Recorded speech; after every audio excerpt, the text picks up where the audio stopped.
All right, we'll go and get things started for today. Welcome back to the CSCRS webinar series. The Collaborative Sciences Center for Road Safety is putting on this series of webinars to focus attention on some different issues related to road safety. Today, we'll be getting into a topic related to e-scooters and micromobility. So I have a couple of panelists I'll introduce you to shortly, but I wanted to let you know, just in case you're not familiar with CSCRS, the Collaborative Sciences Center for Road Safety is intended to accelerate progress in reducing transportation injuries by utilizing a systems approach, bringing perspectives from planning, engineering, public health, data science, robotics, and many others to the road safety field. So we have numerous departments at UNC Chapel Hill working on these issues, as well as several other partner universities with whom we collaborate on our projects. I want to let you know a little bit of housekeeping before we get started.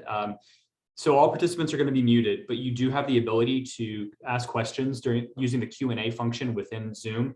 So we encourage you to do that. As soon as you have a question, we're going to hold some time at the end for Q&A with our panelists. We are recording the session. We'll be posting it at the CSCRS website with a copy of the slide presentation.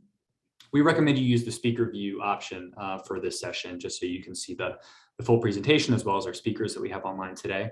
The next webinar up is on March 23rd. It'll be reports from the battle for the curb, using social media to understand safety challenges faced by urban delivery drivers. So make sure to sign up for that one. You can visit the CSCRS website. You'll find the webinar series link there to sign up for these sessions. Let me tell you a little bit about our panelists. Dr. Rebecca Sanders is joining us. She is the founder and principal investigator of Safe Streets Research and Consulting. And also we're joined by Dr. Chris Cherry, who's a professor at the University of Tennessee at Knoxville's Department of Civil and Environmental Engineering. So without any further delay, Chris, go ahead and take over the screen. I'll let you know when I've got your slides and we'll move right along. I should be sharing my screen. Do you see them? Got it. Yep. Thank you. Thank you.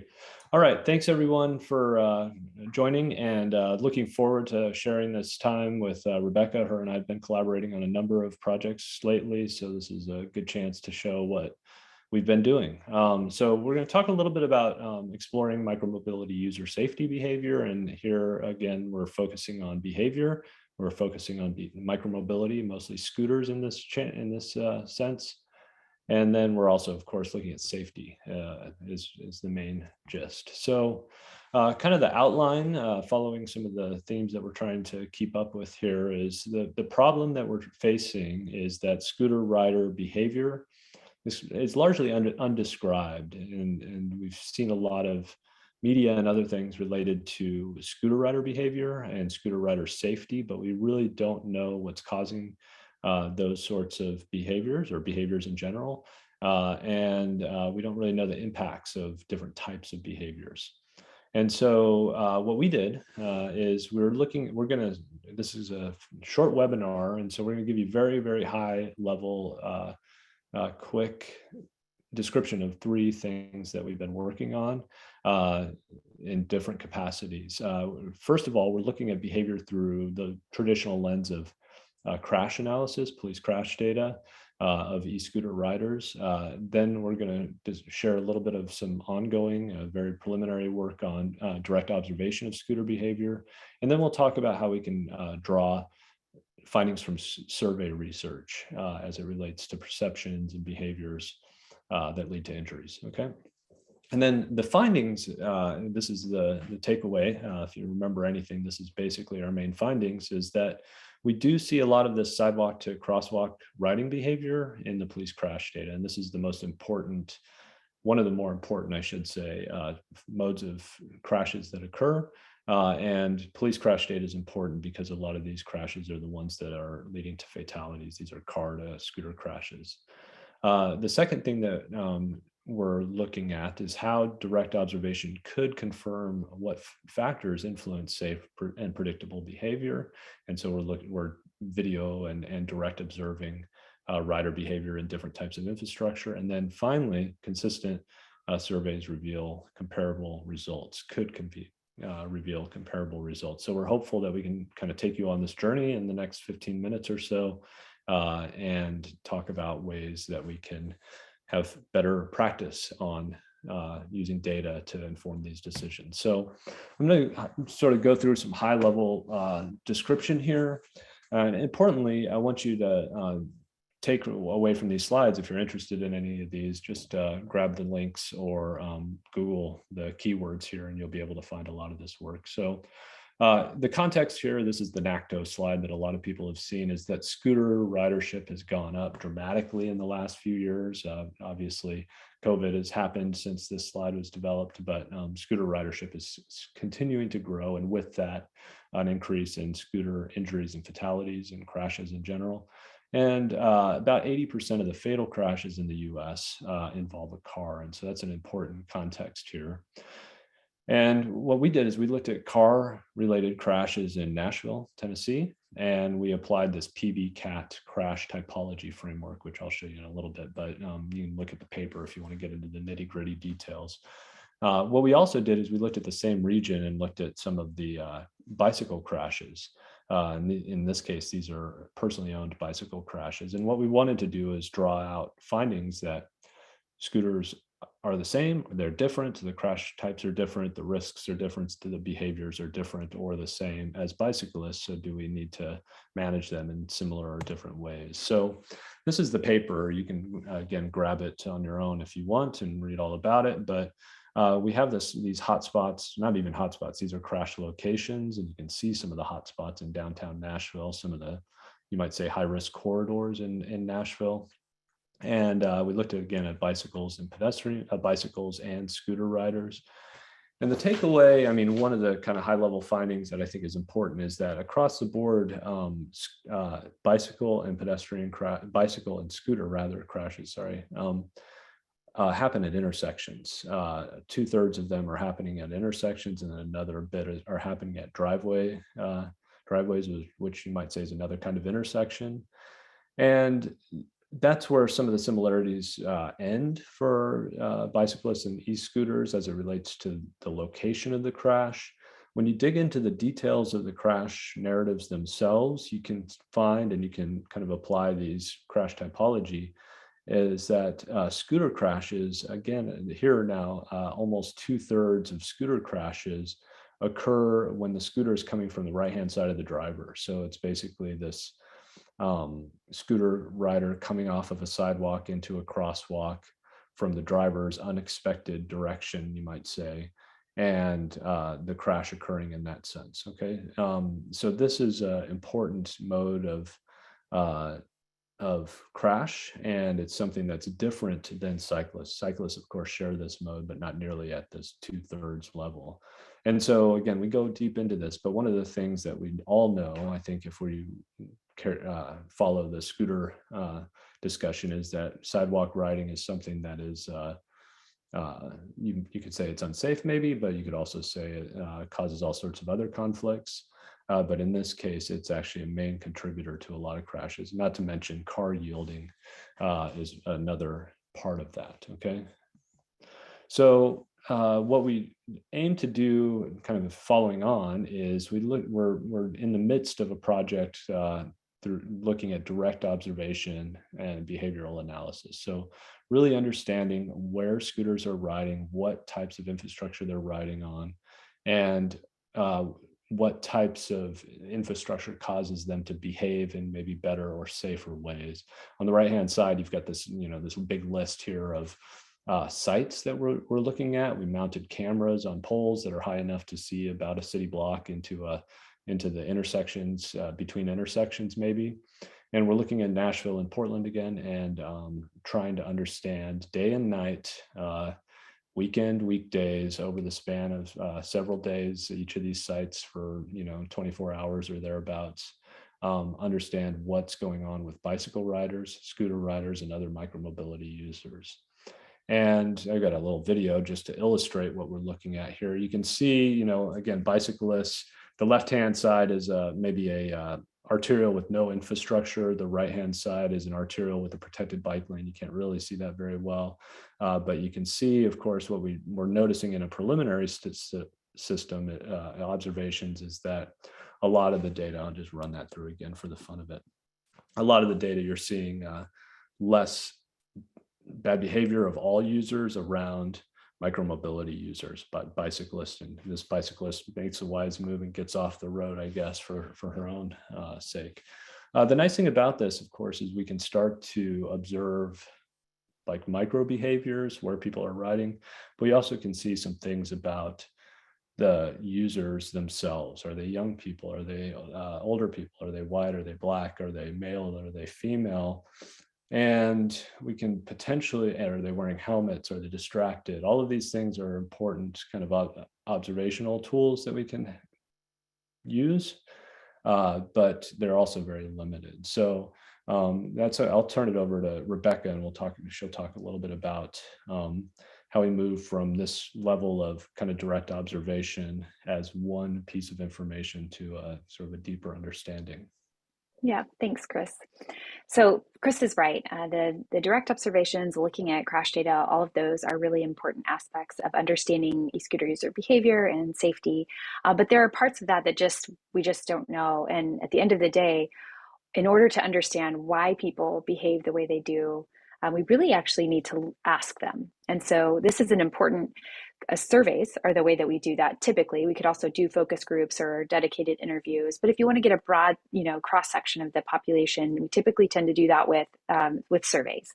And surveys are really helpful for us to understand things like behavioral influences and then also experiences. Those experiences often being related to safety directly. So, for example, if we want to understand perceptions, related to safety or to comfort, we ask questions about how safe or unsafe do you feel on, for example, a street without a bicycle lane versus a street with a bicycle lane, or, in this scenario or that scenario.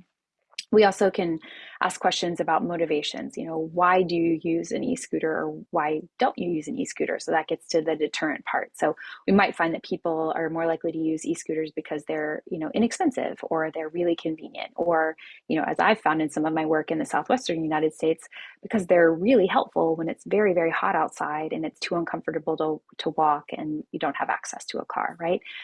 Deterrence could be, again, related to weather. It's too hot to use this. I don't have access. There isn't anything near my house. Or when I'm trying to use an e-scooter, I consistently find that I can't find one with a battery that's charged, or that they're always broken, that kind of thing. And all of that information is really helpful then for us to understand, okay, these are the patterns we're seeing. This might explain why we're seeing this behavior here and this other behavior somewhere else, right? Or why we're not seeing a certain behavior. We can also ask important questions about contributing circumstances, and this is particularly with regard to things like near misses and crashes. Was someone using alcohol? Were they using their cell phone? Did they slip on an unstable surface, for example? And then ask specifically also about those experiences. How many times have you had a near miss in the last month? Or, have you ever had a crash that you didn't report? Can you tell us about that crash? And if we do this well, we can then draw conclusions about the prevalence and the type of experience, perception, et cetera. And by doing it well, I mean, if we have a large enough sample, if we do a sampling frame, if we make sure that we cover the people that we want to cover with a large enough number so that we can actually draw some conclusions and feel good about the statistical significance of those conclusions. Surveys also allow us to connect findings related to, variables of interest or factors of interest with sociodemographic data. So, for example, Chris mentioned that, we can observe people and draw conclusions, more or less based on what we think that person, we think the gender of that person is, or the age of that person is. But when we ask them in a survey, they're telling us. So this can be really helpful for highlighting important disparities or patterns related to things like gender, age, race, ability, income, access. And we find, for example, very frequently across bicycling research and in e-scooter research that women are more likely to report safety-related barriers. And that's an important thing for us to understand if we're trying to, make sure that this mode, e-scooter use, is, equally accessible, right? Surveys are also critical for learning about those who don't do an activity, or about those who did an activity and then stopped doing it. So we can ask questions about, have you ever done this? Why not? And, give them options. If you stopped, why did you stop? That kind of thing. So a few best practices, not all of them, would be, like I mentioned, having a large enough sample size so that we have confidence in the findings. But again, this is particularly helpful if it follows a framework so that we can really understand who we sampled and who we didn't. But even in the event of a snowball survey, which we often see in communities, if you have a sample size of 9,000 respondents, like the city of Austin had a sample size that large, that gives a lot more confidence in the trends that you're going to find than if you have a sample of respondents that's about 300 people, right? Because you just have more people to work with. You can apply sampling frames and do some weighting and that kind of thing. I also always like to include open response questions with my, select all apply and my radio button questions, if you will, my multiple choice questions, because those open response questions allow people to nuance or contextualize their answers. So we might ask you about a certain, various barriers, but those are predefined barriers. And by allowing someone to, elaborate on their answer, then we get an additional understanding about what they meant when they selected that response or why they feel the way they do. And then, as we're going to talk about in a minute, replicability with other surveys is really important because it allows us to then compare those results across contexts. Next slide, Chris. So an example of a survey that I did early on in 2019 was I worked with some folks at ASU and we surveyed ASU staff. And in this case, we actually got to survey the entire population so that we didn't need a sampling frame. We were able to send it to the entire population. It was an online survey. We emailed it to them. We, as an incentive, guaranteed a $5 Amazon gift card for the first 200 responses. And then everyone after that was entered into a raffle. So we had really decent response rate, 22%. And through this survey, we asked about perceived benefits and barriers to e-scooter usage, near-miss experiences, behaviors. We also asked about walking and biking, understanding of laws, things like that. And the figure on the right here, I know it's hard to read, but it just, the different colored bars show how we were able to segment our population into folks with different levels of rider experience, and then understand or examine how they felt about certain barriers. And we also, again, asked this for benefits in comparison to other groups. So you could see that the very top line, our non-riders really, nearly 45 to 50% of them said that they didn't use e-scooters because they were happy with their current options, whereas very few of our e-scooter riders had that response. But you can also see that our non-riders were much more likely to list safety barriers than, for example, the regular riders, which makes some sense. And in contrast, the regular riders and the occasional riders were more likely to list things like, a barrier being the e-scooter being broken or the battery not being charged. So this allows us to then understand and determine that these perceived barriers and benefits do differ across rider groups, as we would expect, but then also again across sociodemographic characteristics. And we do have a paper that's published on this. We have a couple more in the publication process. I'm happy to talk about that later. But I do want to go to the next slide because that leads us to then, this idea of being able to compare across geography. So one of the things that we've seen is that, while I was doing my survey and other people were busy doing surveys as well. And all of us, we thought we were asking great questions, and I think we did. And yet at the end of the day, how do we compare the results across publications to really give a broad understanding of what we're seeing through those surveys? Not all of the surveys are equal. They're not always comparable. And, the example here, how important a question is asked is really important for interpretation and being able to draw the generalizable conclusions. So if I ask in one survey, thinking of your most recent trip, in this area, if a shared mobility device had not been available, how would you have made a trip? That doesn't allow me to necessarily say that I can compare that to a survey that asks if you have used an e-scooter, what form of transportation has your scooter ride most replaced? And so Chris and his team went through the process of pulling these questions together into a library that's a resource for all of us. And Chris, I want to pass it back to you to talk more about that. Sure, thanks.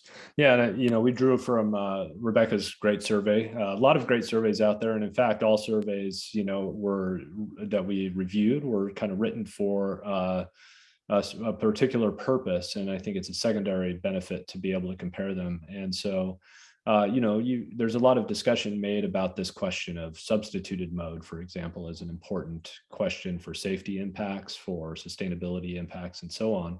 Yet when you actually look at the questions themselves, they're often sort of high-level sound bites or talking points about, in this case, 20% of trips are, ride hailing or something like that, or 30% are car-based modes. And all of the questions were asked in just subtly different ways that it sometimes is hard to do that. So what we did is we did this survey of surveys, and we came out with essentially a library of questions, and we're working with Numo to distribute that. You can Google Numo electric scooter survey question library or something like that, and Google will help you find it, or you can just go to their website resources.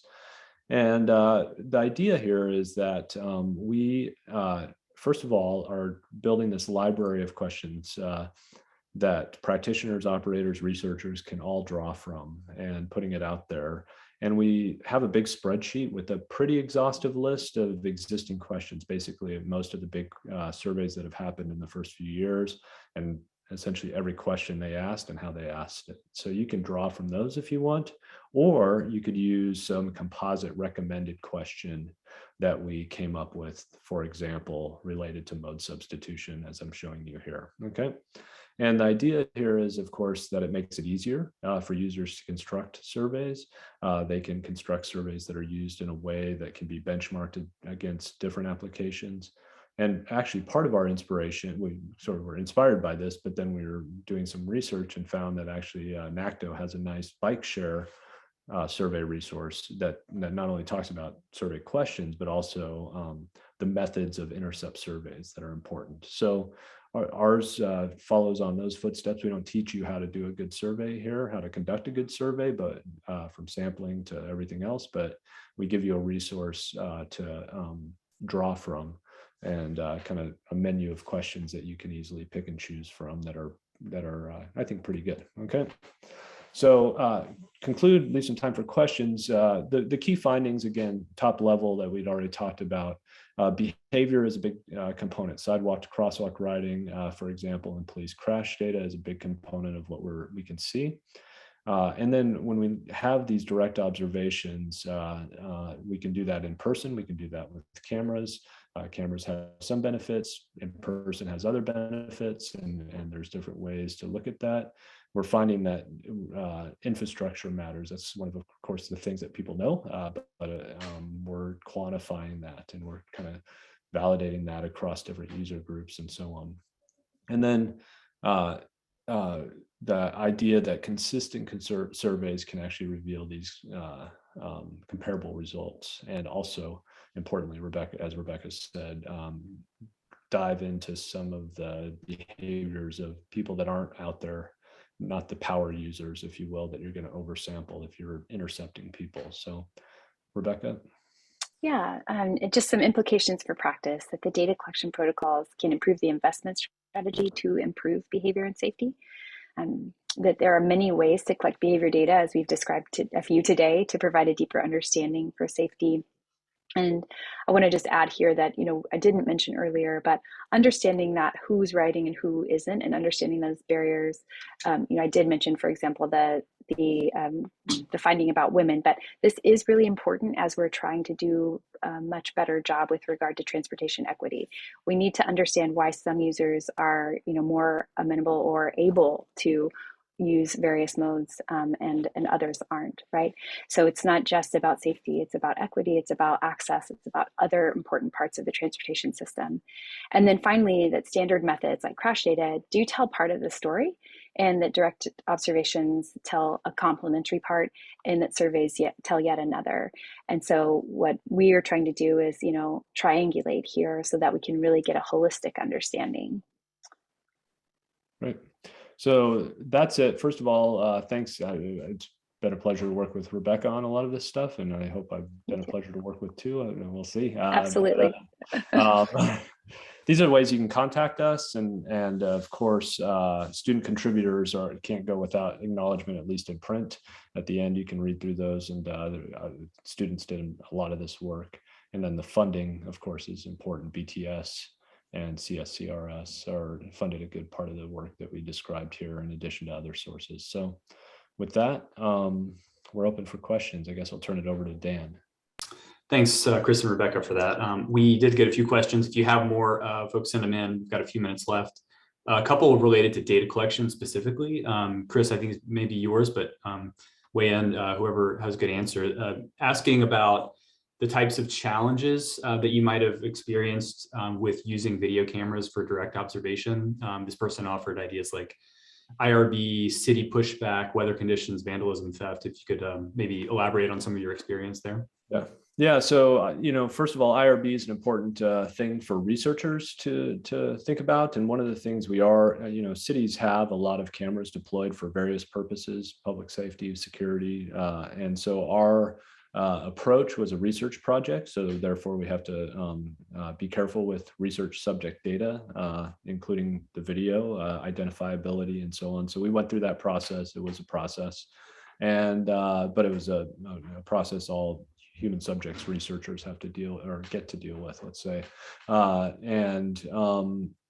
So it's doable. The cities are genuinely interested, but of course, they are interested also in not getting sued and other things. So they have liability concerns. City of Portland has some decrepit infrastructure, I understand. So they said, use these poles, not these ones.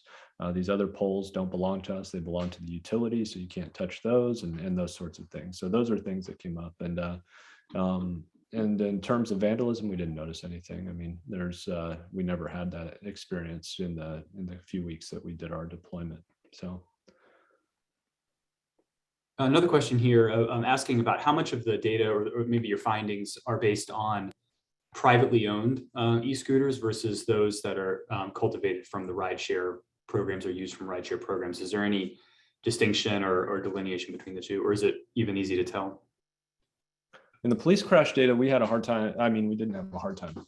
The narratives were pretty good. The Nashville PD, Metro PD were well trained to code data in the narratives, but we don't have good crash data reporting forms for identifying a shared versus or a scooter for that matter at all. So the point being is the narratives have the context, and in most cases they would say this is a XYZ brand scooter, and that was easy enough to triangulate back.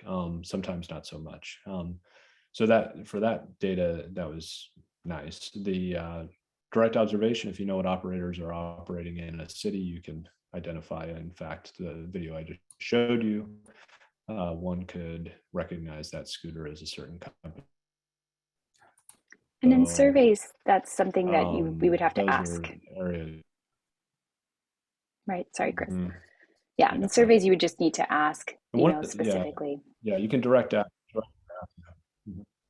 And one of the things we didn't talk about in the survey part, because we're out of time, was the survey, app, a potentially powerful way to capture a lot of, get the context of the trip itself, not just recall or whatever else.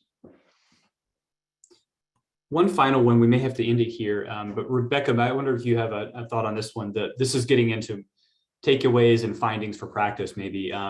But a person's asking if you have thoughts about specific treatments, countermeasures that might improve safety for e-scooter riders in that sidewalk to crosswalk scenario. We hadn't talked much about applications of countermeasures for some of the problems identified, but I wonder if you have thoughts on that, or if there's other work being done to specifically figure out what countermeasures might be most appropriate for some of these problems. Yeah, it's a great question. It actually, belies maybe an even more, or points to an even more important question I think a lot of cities are struggling with, which is, what do we do with the pedestrian and e-scooter conflicts that occur when e-scooter riders are on the sidewalk, right? So yes, to the questioners, they specifically listed a treatment like the rapid rectangular flashing beacon. So anything theoretically that could help pedestrians cross safely could help someone else on the sidewalk, transitioning into a crosswalk, cross safely. Although I want to just note that Chris said that a lot of the conflicts were actually at driveways. And so that's a difference of, we're not going to most likely put in treatments at a driveway. That's more sort of for users to understand like the speed they're going, and then also really educating drivers to be much more careful when they're entering or exiting a driveway, right? But when we're talking about going onto the street, we can do intersection level countermeasures like an RRFB or a pedestrian hybrid beacon. But I think there's also this bigger question of how do we actually try to keep the sidewalk a protected space for pedestrians and pull e-scooter users onto the street. And where that's really complicated is, as we discussed earlier, we also know that perceptions of safety are really a big barrier to e-scooter usage. And so we've created in general, an environment where people don't feel safe riding on the street, so they ride on the sidewalk instead. So I don't mean to sound like I'm avoiding the question. I just think that it actually needs to be part of a much larger discussion about sort of like the safety of all users and how do we work to make sure that that all users are safe, particularly on the sidewalk for folks who have mobility challenges or vision challenges. Faster moving vehicles, whether it's an e-scooter user, bicyclist, whatever, can be a really scary, disruptive thing. So it's a great question. I think it just needs to have sort of be in the context of a larger discussion there. Chris, I don't know if you have anything to add to that. No, I think you've hit it right on the head. We don't really know what the countermeasures are, but if we can understand the behaviors, I think that, and of course we do know good countermeasures for all vulnerable road users, pedestrians, bicyclists, and I'd like to think that a lot of those could transfer over to the behaviors that we're after. So well, it's a good place to leave it. We're just over time, so we appreciate both of you coming and sharing your work and offering us some tips and then maybe some questions to leave us with for applying this in our own worlds. So thank you again. Thanks to all of you for joining us. Make sure to sign up for the next webinar in March. We'll be back here and we'll talk more about road safety. So thanks everybody. We'll see you again soon. Thanks everyone. Have a good one. Yep. Bye.